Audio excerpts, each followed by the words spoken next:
Hello, welcome back to my daily Tour de Vie coverage. We're on to day 12 and let's have a little look at the tracker and see what's happened overnight. And I think we might have seen our decisive gap finally be formed.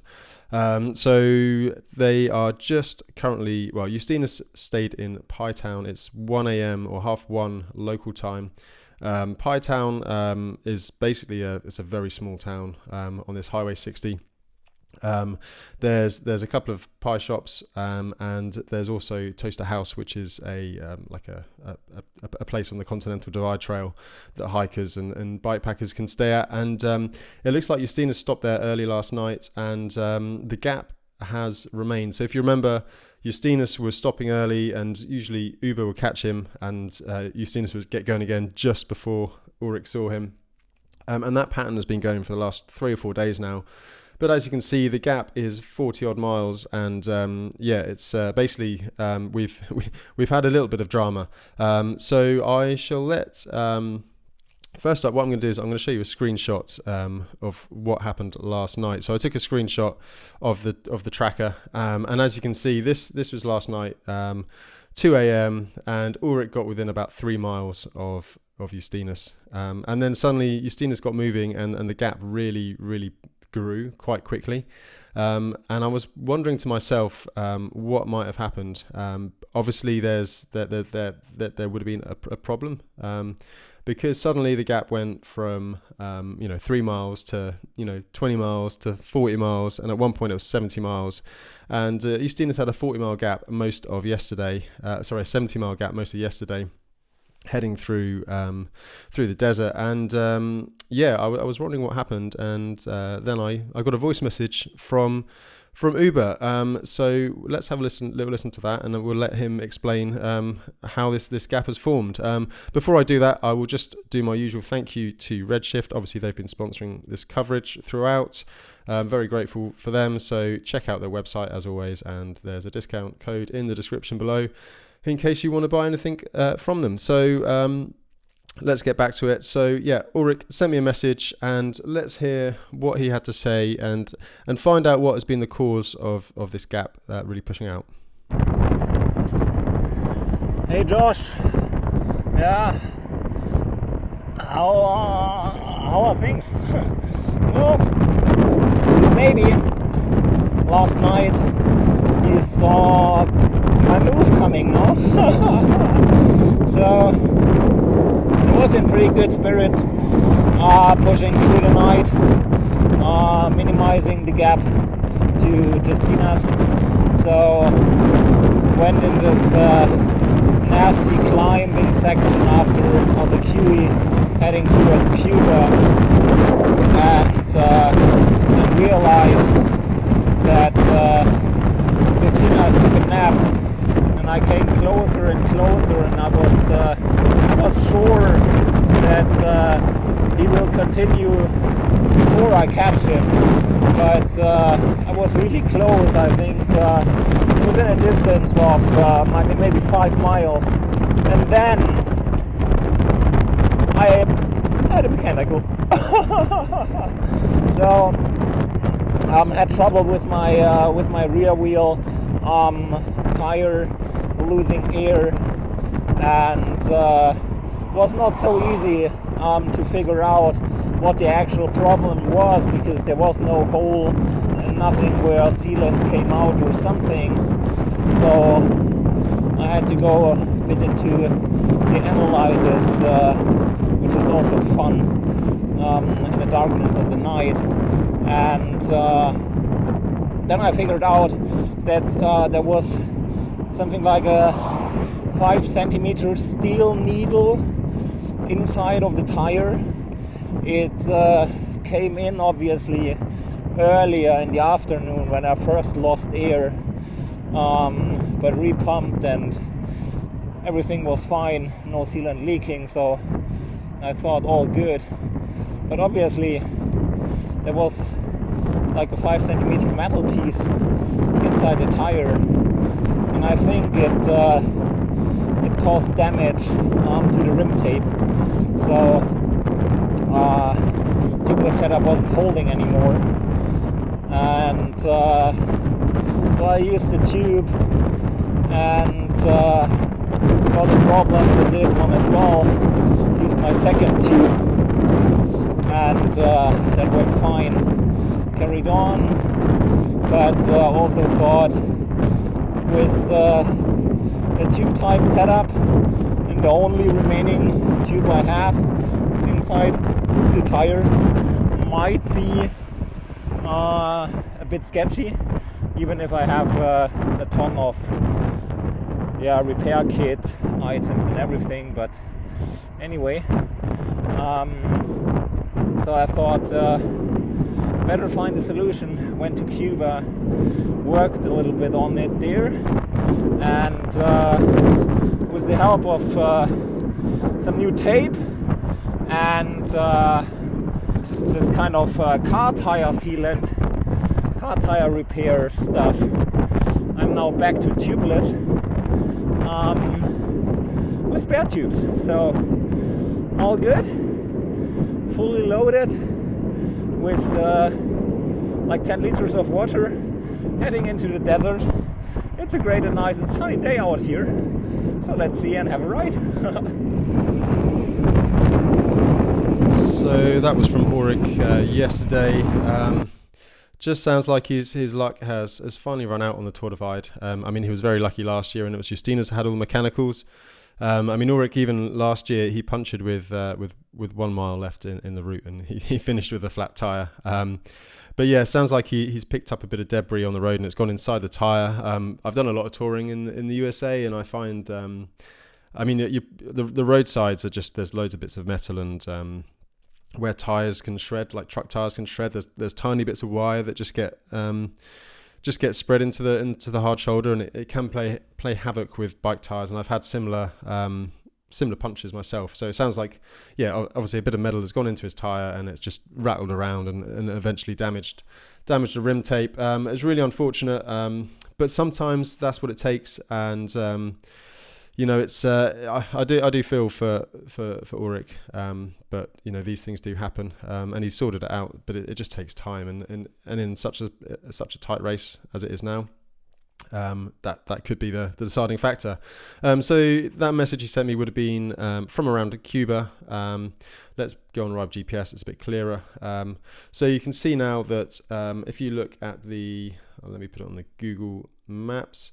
If you look at the elevation at the bottom, they've pretty much done the bulk of the hard stuff. So that the last big climb, and then this long flat stretch across the desert, predominantly on the road. Well, pretty much all on the road to Grants, and then the section to Pie Town now. So this is, I think Uber is just about on the Pie Town section.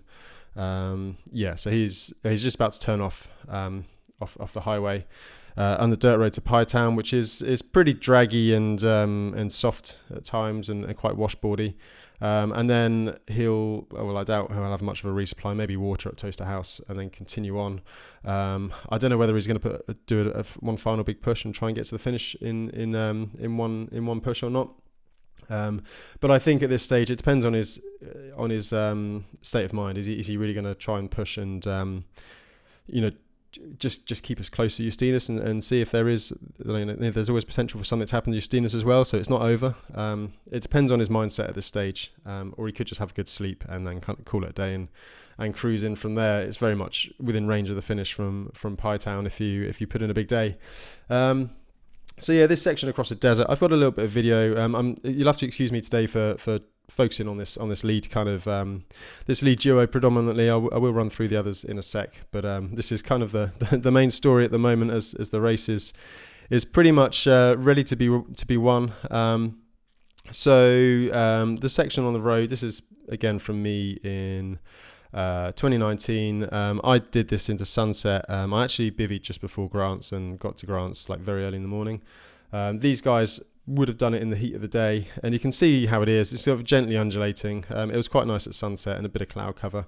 Looking at the forecast, I'll dig into that in a second. I imagine it's similar conditions today. Yesterday it sounded like it was just very hot. So yeah, that is this long section, which will feel quite. It goes one way or the other. Sometimes riders are just happy just to be able to ride some flattish tarmac. Other times it just is quite monotonous, especially if you're on a single speed. So let's spare a thought for our single speed riders when they get there. And then you've got a resupply at Grants, and then a resupply at Pytown. And then there's not an awful lot until Silver City. There's the Beaverhead workstation. I slept there in 2019. So you can get water once in this section in the Helar. The Helar is tough. You can see just from the profile down the bottom here, it's steep, short, steep up and downs. By this stage, you're just totally tired. It doesn't matter how strong you are, how fast you're riding, you're just tired. So it's hard work. And there's a section of the Continental Divide Trail as well, which is a little bit annoying at the end because it's quite rough. And it's kind of the last thing you need after however many 2,500 odd miles. And then they'll have the big final resupply in Silver City, and then some new sections that we discussed. I'll just put the heat maps on again just to highlight it from yesterday. So there's a small section of the highway that is now being routed around. So that will be slightly slower. And then the final section from Hachita, rather than taking the highway all the way to Antelope Wells, there is a small section of dirt road. From the sounds of it, it's quite rough. Some of the northbound riders have reported it's quite rough. So we'll see. I think it will slow them down a little bit, maybe an hour or two max. At the moment, I think the record is pretty safe. So I've also got a message from Yustinus. Now this is interesting.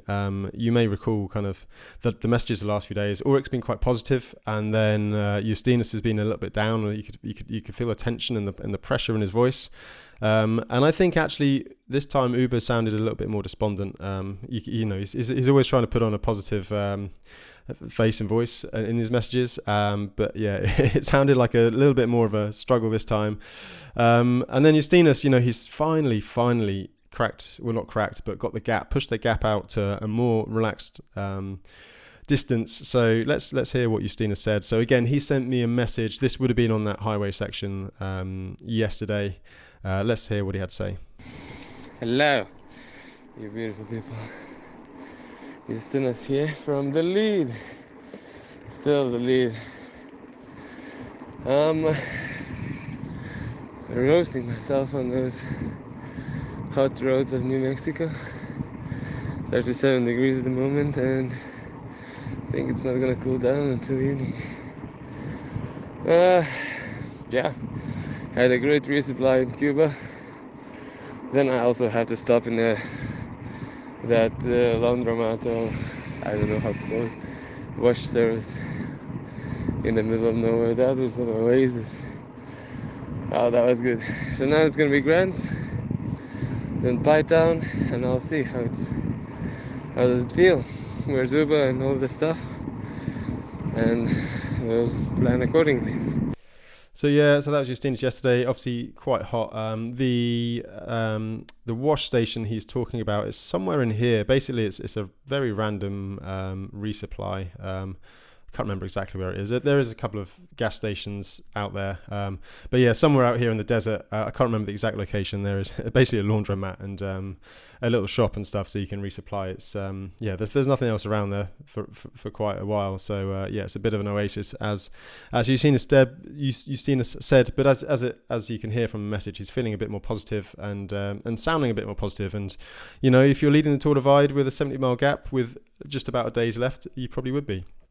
However, it's never that simple, and there are reports of rain coming in later in the day.